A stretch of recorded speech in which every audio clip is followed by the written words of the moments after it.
Good morning, students. I am Harshada More. Welcome you all in the second video lecture of Unit 3 for the subject Organizational Behavior. So, Unit 3 is all about attitude and perception. In yesterday's class, we have started this unit. So, where we have discussed definition of attitude, we have discussed what are the features of attitude, and we have also discussed the components of attitude. I have already told you in yesterday's class that this part will be discussing in the next class. So that I want to continue today's class with this topic.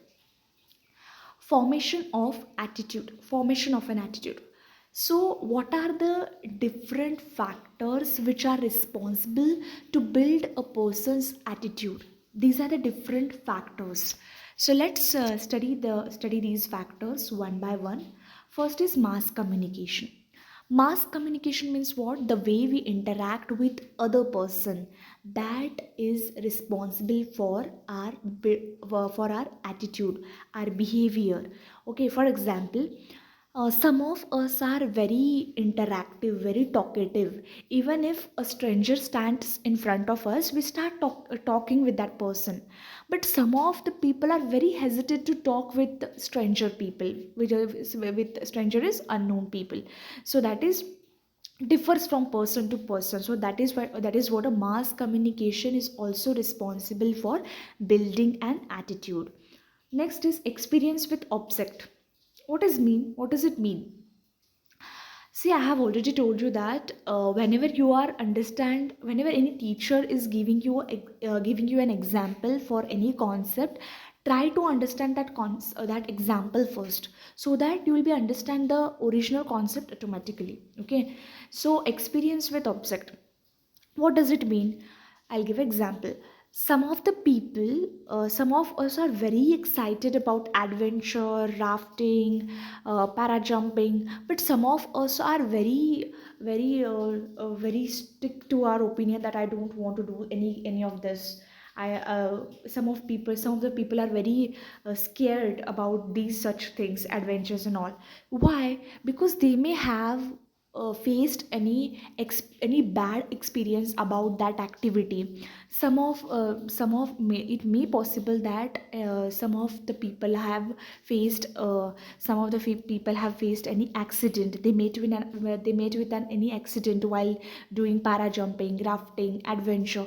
So that is what making them stay away from such activities. So that is what the different experience that we had with an object also builds helps to build an attitude. Next is classical conditioning. What is classical conditioning? It is placing a neutral signal before a naturally occurring reflex. Okay, I'll give an example. So whenever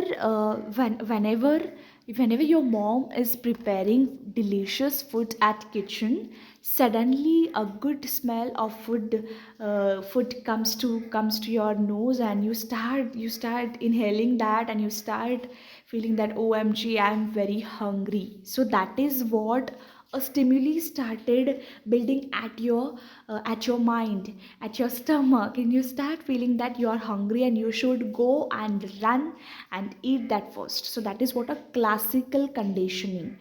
Okay, next is operant conditioning. What does it mean, operant conditioning? Okay, I will try to give an example for this as well.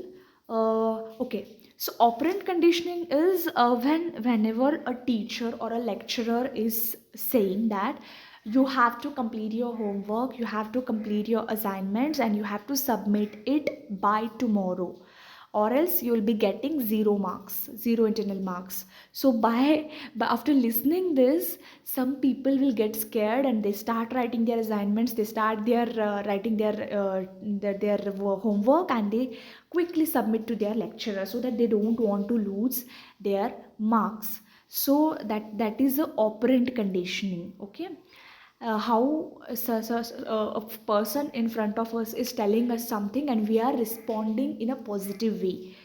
Next is vicarious learning. What does it mean?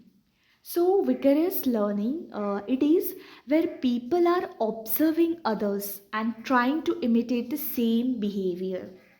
Okay, so how you will relate this this kind of a, formation, this kind of a word? Okay, I'll give example. Some of us are very passionate about styles that Salman Khan is doing, or style that Deepika Padukone is doing. So they might, some of us are very like very good observer of them. Okay, some of us are liking Salman. Some of you may like Deepika. It differs from person to person. Okay, so once you like any celebrity, any Bollywood actress or actor, you start observing his or her behavior. The way Salman Khan wears bracelet, silver bracelet in his hand, some people try to imitate in the same way. They try to walk the way Salman Khan walk, the way Salman Khan talks. Okay, so it differs from person to person. So it can be even happen at your home. You may start acting the way your mom acts, the way your father acts. So mostly now, I gave you example what our generation is doing, that is imitating the Bollywood actress or actor. So that is what a vicarious learning. So next is family or peer group. So even our family members and peer groups are also responsible to build our attitude. For example, in many families, it is a very strict kind of a background. Okay, so there might be a father is very strict or a mom is very strict. So that particular not congested, but that particular very strict kind of environment may develop a child in a very different way than a child who is developing in a family, in a well educated family, where the children are getting freedom to take decision, freedom to take choice, make choices related to their education. So that differs from person to person. Even from what kind of a friend circle we are belongs to, that also helps to build a attitude. So some of us are having, we are having different varieties of friends, right?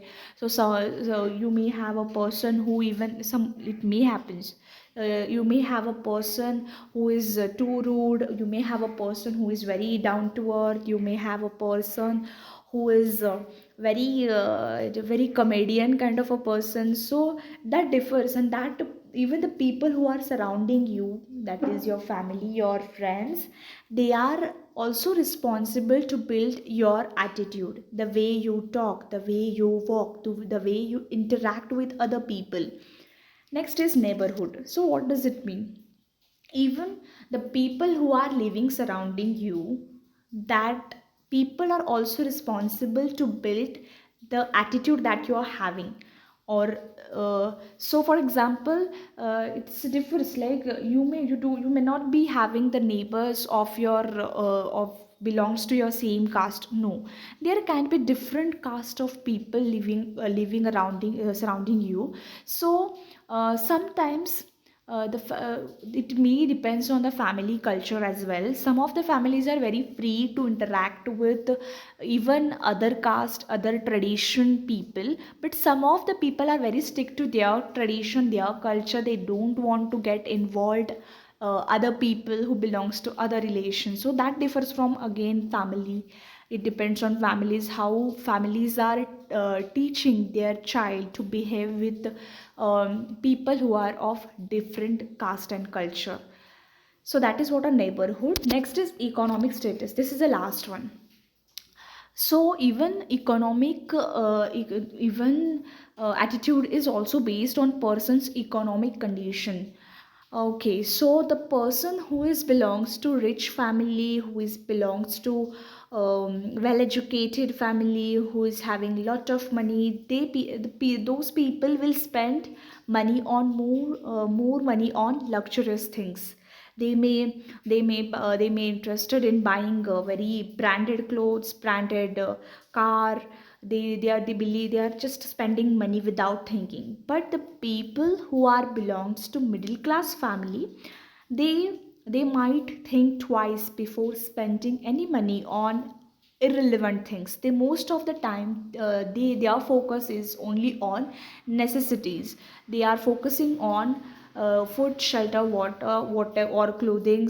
So they are not more cautious about the brand they are using. So these are the important factors which are making an attitude of a person. Okay, so I hope you have understood these all concepts. Okay, next is we have discussed attitude components in yesterday's class.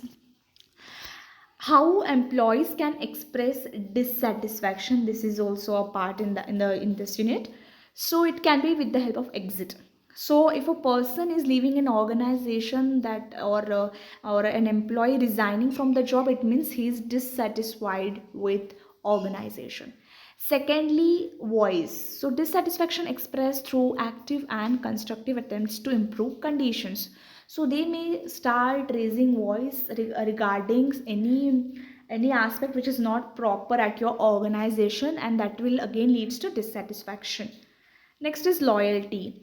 Dissatisfaction expressed by a passively waiting for a conditions to improve. There are many employees who are aware that we don't have these kind of facilities at our place, but still they try to adjust with existing facilities and they try to cooperate with the organization. Next is neglect. Some of the people are totally neglect what kind of a facilities they are having. They just come, they just do their work and they just go home, that's all. So they are not interested in what is happening. So that is again a level of dissatisfaction. So this is all for enough for today's class. So far we have discussed what is attitude, we have discussed features of attitude, we have discussed what are the different factors which are helping to form an attitude, and we have discussed different components of attitude. So this is all for enough for today's class. Next aspect I'll be continuing in the next class.